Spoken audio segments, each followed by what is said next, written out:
অন্য এটা ভাল খবৰ আপোনালোকৰ মাজলৈ লৈ আহিছোঁ। Army welfare education society recruitment PGT, TGT and PRT post মুকলি কৰা হৈছে। ইয়াতে আৰ্মি ৱেলফেয়াৰ এডুকেশ্যন ছ'চাইটিৰ ফালৰ পৰা মুকলি কৰা হৈছে। লাষ্ট ডেটৰ এপ্লাইটো হৈছে আপোনালোকৰ 16/8/25 ভিতৰত আপোনালোকে এই পদৰ বাবে এপ্লাই কৰিব পাৰিব। আৰ্মি ৱেলফেয়াৰ এডুকেশ্যন ছ'চাইটিৰ ফালৰ পৰা মুকলি কৰা হৈছে। পোষ্ট অফ গ্ৰেজুৱেট টিচাৰৰ বাবে ইয়াতে আপোনালোকৰ পোষ্ট অফ গ্ৰেজুৱেট টিচাৰ PGTৰ বাবে আপোনালোকৰ পোষ্টৰ সংখ্যা মেনশ্যন কৰা নাই। এডুকেশ্যন কোৱালিফিকেশ্যন ইয়াতে লাগিব post graduate in the subject concerned with 50% mark and BEd with 50% mark. যিসকলে পোষ্ট গ্ৰেজুৱেট কৰিছে ইয়াতে যদি 50% মাৰ্ক আছে তেওঁলোকে এপ্লাই কৰিব পাৰিব, আৰু যিসকলে BEd কৰিছে 50% মাৰ্ক লৈ পিনি পাছ কৰিছে তেওঁলোকেও এই পদৰ বাবে এপ্লাই কৰিব পাৰিব।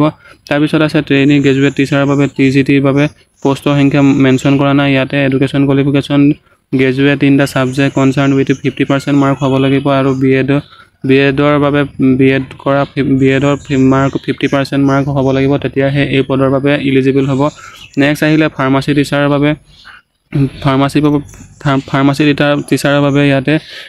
টিচাৰৰ বাবে ইয়াতে এডুকেশ্যন কোৱালিফিকেশ্যনটো আপোনালোকৰ পদৰ সংখ্যাটো মেনশ্যন কৰা নাই, কিন্তু এডুকেশ্যন কোৱালিফিকেশ্যন ইয়াতে গ্ৰেজুৱেশ্যন উইথ 50% মাৰ্ক আৰু DLEd বা BEd কৰা হ'ব লাগিব, 50% মাৰ্ক লৈ পাছ কৰা হ'ব লাগিব। তাৰপিছতে ইয়াতে দিয়া হৈছে a post graduate with less than 50% mark in graduation but more than 50% mark in post graduation with the subject applied to for shall also' be eligible ইয়াতে দিয়া হৈছে। তাৰপিছতে ইয়াতে এজ লিমিটটো আপোনালোকৰ ইয়াতে দিয়া হৈছে। এজ লিমিটটো যিসকল fresh candidate non teaching experience below' 40 তলত হ'ব লাগিব। তাৰপিছত এক্সপিৰিয়েঞ্চ টিচাৰৰ বাবে 5 বছৰ ৰেহাই দিয়া হৈছে। ইয়াতে 55 বছৰলৈকে আপোনালোকে এপ্লাই কৰিব পাৰিব। এজ ৰিলেক্সেশ্যনটো ইয়াতে দিয়া হৈছে। এক্সাম ফিজটো আপোনালোকৰ ইয়াতে 385 ইয়াতে ৰিফাণ্ড কৰা নহ'ব। এই পে'মেণ্ট মোডটো আপোনালোকে অনলাইন যোগেদি কৰিব লাগিব। Debit card, credit card, net বেংকিঙৰ যোগেদি পে'মেণ্ট কৰিব পাৰিব ইয়াতে যদি আপোনালোকৰ।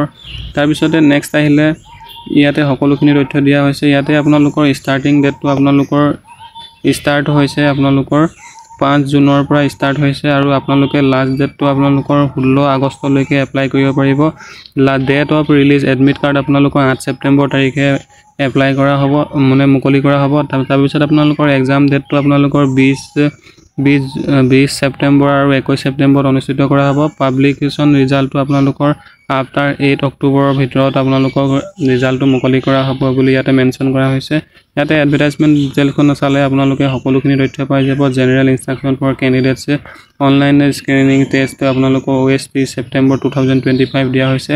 চিলেকশ্যন প্ৰচেছটো আপোনালোকৰ the selection of teachers will be carried of follow' ইয়াতে অনলাইন টেষ্ট আপোনালোকৰ দিব লাগিব। তাৰপিছতে আপোনালোকৰ হোল্ডাৰ্ছ অফ স্ক'ৰ কাৰ্ড ইয়াতে মুকলি কৰা হ'ব। তাৰপিছত ইয়াতে আপোনালোকৰ চিলেকশ্যন কৰা হ'ব।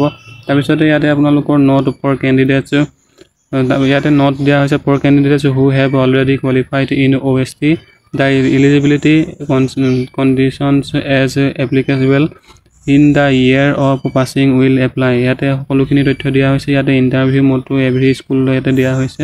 তাৰপিছতে ইয়াতে সকলোখিনি তথ্য দিয়া হৈছে। যদিহে আপোনালোকে আৰ্মি ৱেলফেয়াৰত এপ্লাই কৰিম বুলি ভাবিছে তেন্তে অতি শীঘ্ৰে এপ্লাই কৰিব পাৰে। ইয়াতে আপোনালোকৰ দিয়া হৈছে PGT পোষ্ট গ্ৰেজুৱেটৰ বাবে ইয়াতে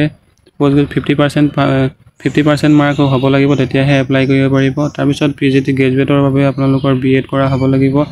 NCT ফালৰ পৰা আপোনালোকে গ্ৰেজুৱেট কৰা, তাৰপিছত ইয়াতে BEd কৰা হ'ব লাগিব, তেতিয়াহে আপোনালোকে এপ্লাই কৰিব পাৰিব। PRT আপোনালোকৰ গ্ৰেজুৱেশ্যন টিচাৰৰ বাবে 50% মাৰ্ক হ'ব লাগিব। তাৰপিছত আপোনালোকে BLEd বা DLEd কৰা হ'ব লাগিব। ইয়াতে 50% মাৰ্ক আপোনালোকৰ হোৱাটো বাধ্যতামূলক, তেতিয়াহে এই পদৰ বাবে এপ্লাই কৰিব পাৰিব। তাৰপিছতে ইয়াতে আপোনালোকৰ এজৰো দিয়া হৈছে বিল' 40লৈকে দিয়া হৈছে। মিনিমাম এক্সপিৰিয়েঞ্চ নীল দিয়া হৈছে, এক্সপিৰিয়েঞ্চ বিচৰা হোৱা নাই। তাৰপিছতে আছে আপোনালোকৰ এজ আপোনালোকৰ যিসকলৰ 40 পৰা 55ৰ ভিতৰত আছে তেওঁলোকৰ 5 ইয়াৰ এক্সপিৰিয়েঞ্চ আপোনালোকৰ বিচৰা হৈছে। ইয়াতে আপোনালোকৰ অদাৰ এক্সপিৰিয়েঞ্চ আপোনালোকৰ দিয়া হৈছে। যদিহে আপোনালোকে আৰ্মি ৱেলফেয়াৰত এপ্লাই কৰিম বুলি ভাবিছে তেন্তে অতি শীঘ্ৰে এপ্লাই কৰক। ধন্যবাদ।